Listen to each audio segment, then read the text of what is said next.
Eu, João, teu irmão e co-participante na tribulação e reino e perseverança em Jesus, estava na ilha chamada Patmos por causa da palavra de Deus e do testemunho de Jesus. Apocalipse capítulo 1, versículo 9. Nós temos um assunto que gostaríamos de falar, fazendo uma pergunta: quando foi escrito o livro de Apocalipse? E por que isso importa tanto para nós? É como um divisor de águas extremamente importante. Porque, por um lado, os futuristas, eles querem que o livro de Apocalipse tenha sido escrito no ano 95 para 96. Mas, para nós, que temos crido na veracidade bíblica e da história, sabemos que o livro de Apocalipse foi escrito por volta de 68, 69 depois de Cristo, pelo apóstolo João, como lemos, na ilha de Patmos, depois que o imperador Nero o exilou por pregar o evangelho de Jesus Cristo. Então aí há essas especulações futuristas de que o imperador Domiciano foi quem enviou João a Patmos, mas a verdade das evidências mostra isso totalmente o contrário. Então, quem foi que escreveu o livro de Apocalipse e quando? Nós já lemos Apocalipse capítulo 1, versículo 9, foi João, na ilha de Patmos. O apóstolo João escreveu o livro do Apocalipse na ilha de Patmos. A história diz que João nasceu no ano 6 depois de Cristo, na Galileia, e morreu com 100 anos de idade, e alguns acreditam que foi sepultado em Éfeso. Agora, o caso de uma autoria tardia, quer dizer, depois do ano 70, do livro de Apocalipse, sendo escrito então em 95, 96, a única batalha, cavalo de batalha feita em cima disso, é simplesmente para negar a veracidade da palavra de Deus, juntamente com a sua história. Realmente há apenas um ponto em que as pessoas se pegam para uma autoria tardia do livro de Apocalipse. Esse é o argumento de que o imperador romano Domiciano foi quem exilou João em Patmos no final de seu reinado, em 95 e 96. Isso foi declarado apenas por alguns pais da igreja, mas nem todos estavam de acordo. Mas todos estavam tirando isso de Irineu, no ano 180. Ele escreveu alguns pontos da história. Então daí saíram vários galhos de afirmações. Então, existem alguns pais da igreja, historiadores, que realmente acreditam ao imperador Nero, que reinou de 54 a 68 depois de Cristo, o envio de João a Patmos, e não Domiciano. Se Domiciano mandasse João para Patmos, João teria quase 90 anos. Se Nero enviou João para Patmos, então João teria 62 anos. E João estava causando todo esse caos para Domiciano aos 90 anos.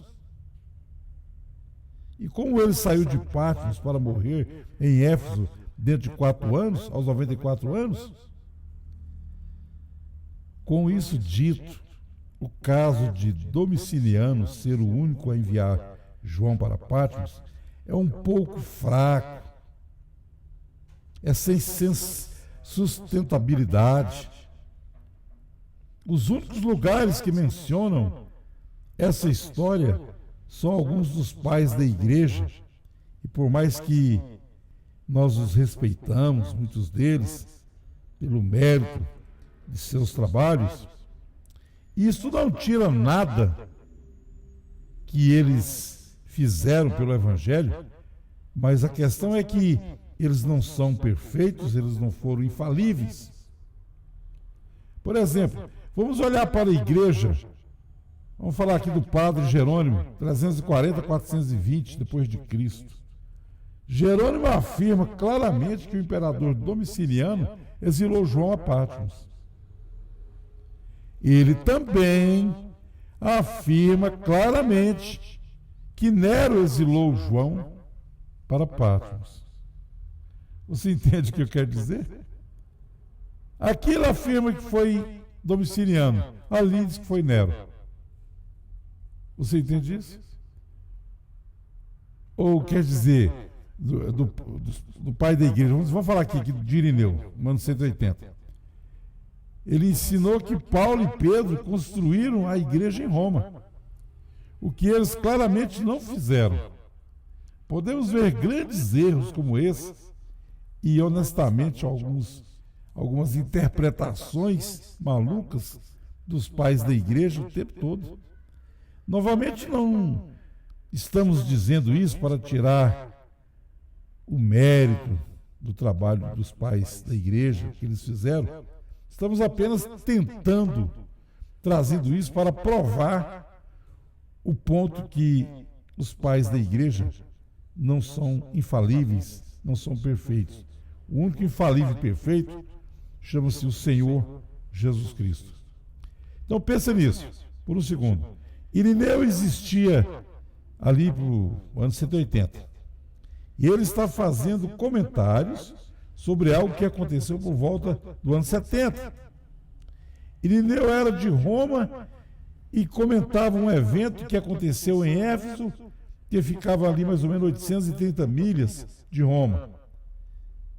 Você pode comentar um evento que aconteceu há 110 anos atrás, a 1000 milhas de distância de você? É complicado, não é? Mas o livro do Apocalipse, a verdade é que ele foi escrito antes do ano 70. E nós temos evidências bíblicas e históricas para a sustentação desta verdade. E esse é um ponto forte para uma autoria de data inicial do livro de Apocalipse. O imperador Nero governou o Império Romano de 54 a 68 d.C. Isso significaria que João deveria estar em Patmos durante esse período. Essa é uma grande verdade.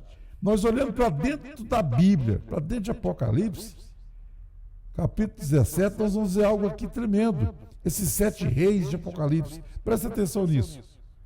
Quando realmente olhamos dentro do livro de Apocalipse, há um indicador bastante claro de que quando este livro foi escrito, Apocalipse capítulo 17, versículo 10. Presta muita atenção.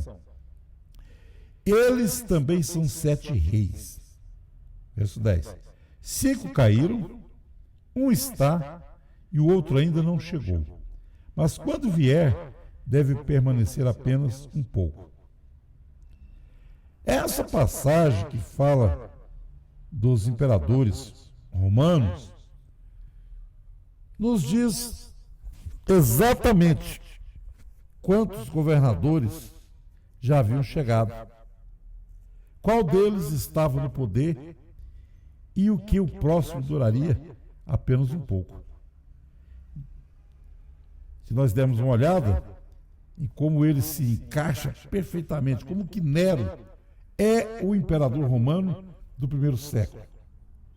A regra dos primeiros 7 imperadores romanos é a seguinte, presta atenção, deixa eu ler o versículo de novo, que diz aqui, ó, esses são também 7 reis, 5 caíram, um está, o outro ainda não chegou, mas quando vier, deve permanecer apenas um pouco.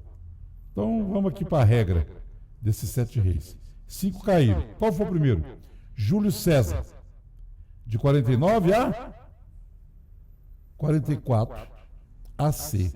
49 a 44 AC. Qual foi o segundo? Augusto César, 27 AC a 14 DC. O terceiro foi Tibério, do ano 14 ao 37 AD. Vamos ao quarto. Foi Calígula, do 37 ao 41. Qual foi o quinto? Cláudio, de 41 a 54 AD. E agora? Quem que é o sexto? O sexto é Nero, de 54 a 68 do primeiro século. Então nós vemos que o outro ainda não chegou, mas quando ele vier, ele deve permanecer apenas um pouco. Isso é uma coisa rápida, isso é uma coisa passageira. Quem é ele? Quem é o sétimo? Galba, de 68 a 69. Você viu que foi muito rápido, 6 meses. Foi junho de 68 a janeiro de 69. Foi algo realmente bem passageiro, bem rápido. Então vamos olhar para este versículo novamente. Eles também são 7 reis, 5 caíram, um está e o outro ainda não chegou, mas quando vier, deve permanecer apenas um pouco. Então, dos primeiros 7 reis, 5 deles vieram: Júlio César, Augusto, Tibério, Caio e Cláudio. Um estava atualmente no poder durante a época da escrita, Nero. Um ainda não tinha vindo, Galba, mas ficaria pouco tempo, 6 meses. O atual César, na época da escrita de João, era o sexto, que era Nero. Foi Nero, não foi Domiciliano, foi Nero. Vamos prestar atenção que nós vamos entender exatamente essa verdade. Porque tudo isso, todo o Apocalipse, se tratava daquele desfecho final do julgamento de Jerusalém.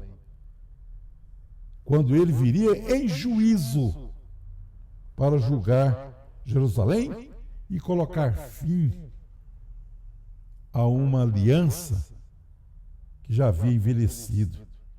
Então ele fala em Mateus de vir sobre as nuvens do céu.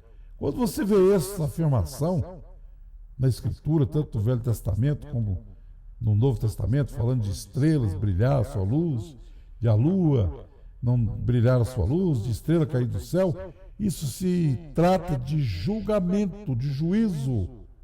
Julgamento sobre uma cidade ou uma nação.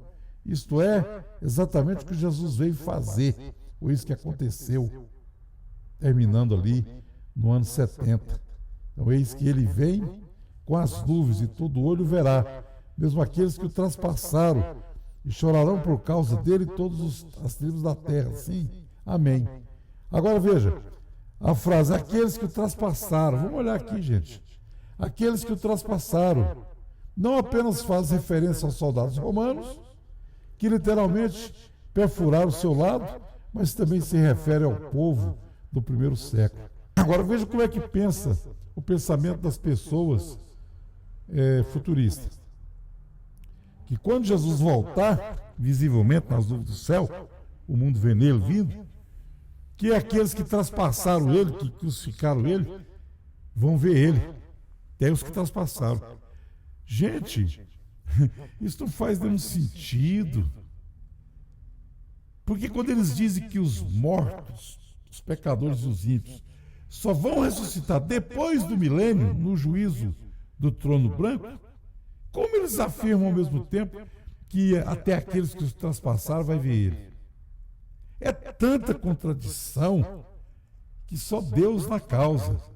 Então, de acordo com essa passagem, Esperava-se que eles estivessem vivos quando o Apocalipse fosse cumprido. O fato de que aqueles que o traspassaram não estavam vivos em 96, porque foram mortos na guerra judaica romana no ano 70, é um indicador claro de que Apocalipse foi escrito antes de 70. E a perseguição judaica ao cristianismo, em Apocalipse 6 e Apocalipse 11, provaria uma autoria precoce, quer dizer, pré-anos 70, porque após a destruição de Jerusalém, os judeus não estavam em condições de perseguir igreja nenhuma mais. Não havia nenhuma condição. Eles foram levados cativos por todas as nações. Se eles foram levados cativos por todas as nações, como é, então, que eles estariam em condição de perseguir alguma igreja? Nós vemos outro exemplo dentro da Bíblia, Apocalipse capítulo 11, versículo 1. O templo estava de pé quando foi escrito Apocalipse, olha aqui. Então me foi dado uma vara de medir com um bastão. E alguém disse: levanta-se e meça o templo de Deus e o altar e os que nele adoram. Viu o templo? O templo estava de pé. Outra coisa, as escrituras internas do Apocalipse, relacionadas ao templo, indicam que os eventos sobre os quais estão sendo falados acontecerão em breve. Tudo é em breve. Eis que cedo venho, eis que rapidamente venho, eis que sem demora. Apocalipse 1, 3, 22, 10 e 20. Se isso for lido com uma perspectiva imparcial, podemos facilmente ver que o Apocalipse não foi escrito sobre eventos de 2000 anos no futuro. Se nós analisarmos os escritos de Apocalipse, não dá para pensar em eventos sendo acontecendo depois de 2000 anos. De maneira nenhuma. Outra razão para acreditar que o Apocalipse foi escrito em uma data anterior é porque o pai da igreja, Jerônimo, observou seus escritos que João foi visto em 96 depois de Cristo falar apenas algumas palavras ao povo. Agora, se juntarmos esse fato com Apocalipse 10, 11, que diz que João deve profetizar novamente a respeito de muitos povos, nações, línguas e reis, é muito difícil, né? Imaginar que o apóstolo João seria capaz de falar para muitas nações e muitos reis em qualquer data após 96 depois de Cristo, já que ele já era idoso e fraco. Então nós vemos outra coisa tremenda. No livro de Daniel, o autor foi instruído a selar a visão. Por quê? Porque ainda estava longe, muito longe. Daniel 12, 4 manda selar a visão, que se referia a uma espera de 483 anos, até que Jesus viesse pela primeira vez para cumprir a profecia. Sela, isso é para o tempo do fim. Mas quando nós vemos aqui para Apocalipse 22, 10, agora vamos jogar a moeda para o outro lado. Em Apocalipse, o apóstolo João foi dito para não selar a visão, porque se trata de coisas que devem acontecer em breve. Em breve, Apocalipse 22, 10. Não está dizendo que é daqui 2000 anos? Daquele tempo, primeiro século para agora? Diz que era em breve é breve. Se 483 anos foram considerados um longo caminho, e tão longe que o significado da visão deveria ser selado, não faz sentido que mais de 2000 anos sejam considerados em breve. Não só isso, João foi instruído a não selar nada. O que acontece? Em Apocalipse capítulo 10, versículo 7, foi dito que lá não foi dito que tocou trombeta nenhuma. Lá simplesmente faz um anúncio que nos dias da voz do sétimo anjo, quando tocasse sua trombeta, quando tocar a sua trombeta, o mistério de Deus seria o quê? Cumprido. Agora, em Apocalipse 11, 15, aí diz que tocou a trombeta. E os reinos do mundo vieram a ser de nosso Senhor e Salvador Jesus Cristo. Tem pessoas ainda, a maioria da tradição, esperando o cumprimento dessa trombeta tocar. Eu me lembro quando era garoto, com um discão de vinil, intitulado A Última Trombeta. Tinha uma trombeta assim, escrito por um americano chamado Lawrence Walsh. E a gente chorava, escutava aquelas coisas, aquela narrativa dispensacionalista, futurista. Meu Deus, quando chega a hora que nós estamos vivendo, quando o Espírito Santo está revelando isso aqui, que os últimos dias foi ali, daquela velha aliança, cumpriu tudo que Jesus havia dito sobre essa geração, se cumprirá tudo aquilo que está escrito, que sobre eles caiam nessa geração. Ele disse: o sangue de todos os profetas, a começar de Abel até Zacarias, que vocês mataram entre o altar e o templo. E começou a dizer, e foi narrar: ai das grávidas, quem estiver na Judeia, fuja, quem puder, estiver no telhado, não desça. Fala das profecias de Daniel. E os discípulos perguntam para ele, em São Mateus 24:3, em São Lucas 21, do verso 1 ao 7. Quando serão essas coisas? E quando será o final do aion, do mundo? Não é do mundo cósmico, não é da terra, não é, é do tempo, daquela aliança. Ele disse: olha, não passará essa geração sem que todas essas coisas aconteçam. Que coisas? Tudo que os profetas disseram. Ele diz: tudo aquilo que está escrito na lei dos profetas. Não passará essa geração. Inclusive o principal, que era a sua vinda em glória, aquela vinda gloriosa em seu reino. O problema é que eles querem colocar Apocalipse em uma cronologia. O problema é que eles esquecem que Apocalipse é um livro de símbolo. Eles querem colocar tempo, eles querem colocar data. Teve um pregador que disse que a noiva era tirada no capítulo 3, só voltava no 19. E ao mesmo tempo afirmando que era o anjo de Apocalipse 10. Mas então se a igreja sai no capítulo 3 e só volta no 19, então por que eles estão atribuindo Apocalipse 10 para um evento que um profeta manifestaria na terra como Elias? Que é isso? É muita tonteria, é muita coisa desencontrada, mas tudo se cumpriu. O livro de Apocalipse foi escrito debaixo de tribulação e muito sofrimento.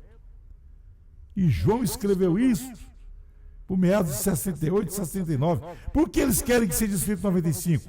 Para anular a escritura, para colocar todos os eventos que se cumpriram ali no primeiro século, para agora 20 séculos depois. Bom, irmão, então o que sobrou para a igreja da agora? Já que é assim, o que sobrou? Sobrou a plenitude do Evangelho, a plenitude do reino. A igreja está no reino. Cristo é esperança da glória, Cristo em nós já não é mais esperança da glória. Ali no primeiro século era esperança da glória, mas agora não é mais esperança da glória, porque agora ele vive, ele está entronizado, ele está sentado no trono de sua glória. O Apocalipse está cumprido. Todas as trombetas soaram debaixo do sétimo selo. Ele foi digno, ele venceu a morte e o inferno, tomou o livro da redenção. Tem uma seita denominacional aí que diz que ele ficou durante as eras todinha. Ainda está até hoje sangrando, né? Se o cordeiro está sangrando até hoje, então ele não venceu nada ainda. Ele está pelejando para sobreviver. Ele não venceu nada ainda. E que aí ele tomou o livro da redenção em meados do ano 60 e veio para a terra. Que é isso? Foi na hora que ele disse: Pai, está consumado. Foi naquela hora que ele venceu a morte, venceu o império da morte, venceu todas as coisas, adquiriu para nós de volta o título de propriedade. Foi ali que ele voltou, foi ali que se cumpriu o Apocalipse 10. Apocalipse é um livro cumprido, não tem mais nada para se cumprir. Não, irmão, mas é Jerusalém, irmão, e o novo céu e a nova terra, isso é uma nova aliança. Isso é uma nova aliança, é um outro assunto, mas também podemos falar dentro desse assunto. A verdade é essa: querem distorcer através de alguns sites falácios para dizer que o Apocalipse foi escrito no ano 95 sobre a jurisdição de Domiciano. Ora, já que Domiciano, Tito, era tudo parente de Vespasiano, diz os historiadores que esse homem, ele trabalhou junto ao exército romano.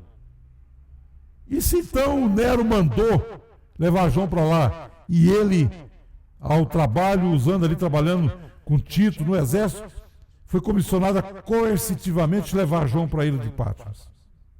Aí os historiadores, um fala uma coisa, outro fala outra. Mas a verdade é que a Escritura nos garante, nos assegura que o livro foi escrito em meados de 66 a 68, por ali, 69, e tudo se cumpriu.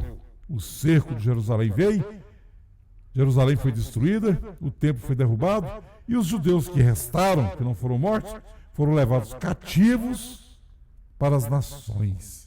E de lá para cá, a igreja está no reino, a igreja está salva diante dessa graça maravilhosa. Que Deus possa vos abençoar a todos, no nome preciosíssimo de nosso Senhor Jesus Cristo.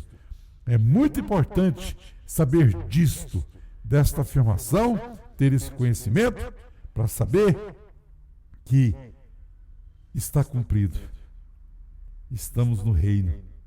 A igreja está dançando no Espírito. A igreja está regozijando. A igreja está gozando das bênçãos da redenção. Estamos em um reino, pertencemos a um rei, temos um reino. É algo espiritual.